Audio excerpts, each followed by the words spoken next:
Salut à tous, on se retrouve pour une nouvelle vidéo et un deuxième épisode de WWE News.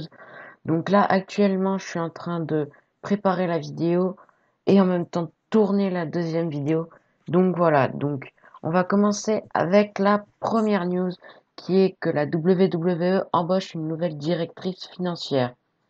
Vince McMahon se retrouvait seul à la tête de son empire de la WWE depuis janvier 2020, alors que Michelle Wilson et George Barrios avaient quitté la compagnie après plus de 10 ans de service comme coprésident et directeur des finances.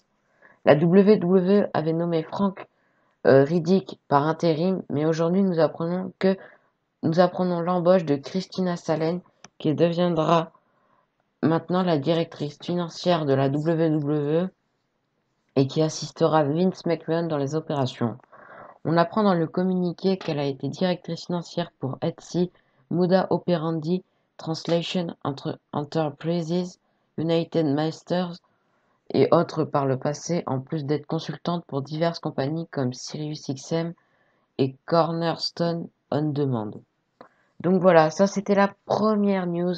Et donc on va passer à la deuxième news. La deuxième news, c'est qu'il y aura un changement pour les annonceurs de la WWE. Donc, petit changement du côté de la WWE. Habituellement, l'annonceur du show est debout sur le ring pendant les entrées des superstars afin de les présenter. La fédération a pris la décision de changer cette manière de faire pour les derniers enregistrements et probablement pour les prochains, qui vont du SmackDown du vendredi 3 au Raw du lundi 20 juillet. En effet, Wrestling Inc. nous apprend que les annonceurs n'apparaîtront dorénavant plus sur le ring avant les matchs, à une exception.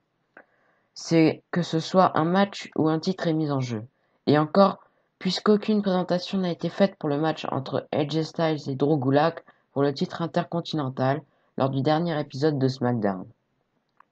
Selon le même site, les annonceurs étaient sur le ring pour présenter les matchs depuis le début de la fédération.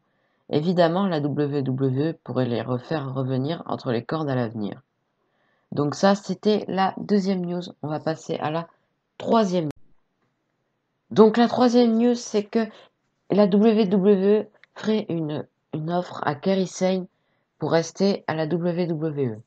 Cette semaine, on apprenait que Kairi Sane avait pour intention de mettre sa carrière à la WWE sur pause, puisqu'elle veut retourner au Japon afin de passer du temps avec son mari et poursuivre sa carrière dans son pays natal avant de prendre sa retraite. Aujourd'hui, TalkSport ajoute plus d'informations au dossier alors qu'on apprend que cette information est toujours bien d'actualité, mais que la WWE essaierait présentement de faire une offre finale à Kairi Sane pour qu'elle reste à Raw.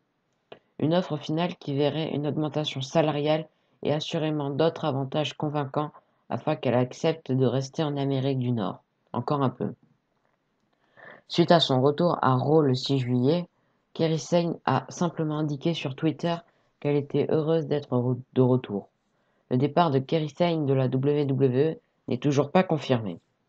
Il faudra attendre les prochains jours ou prochaines semaines pour en savoir plus au sujet de sa situation. Donc voilà, c'était le deuxième épisode de WWE News. Je vais préparer le troisième épisode de WWE News. Et donc, à tout à l'heure. Allez, à plus.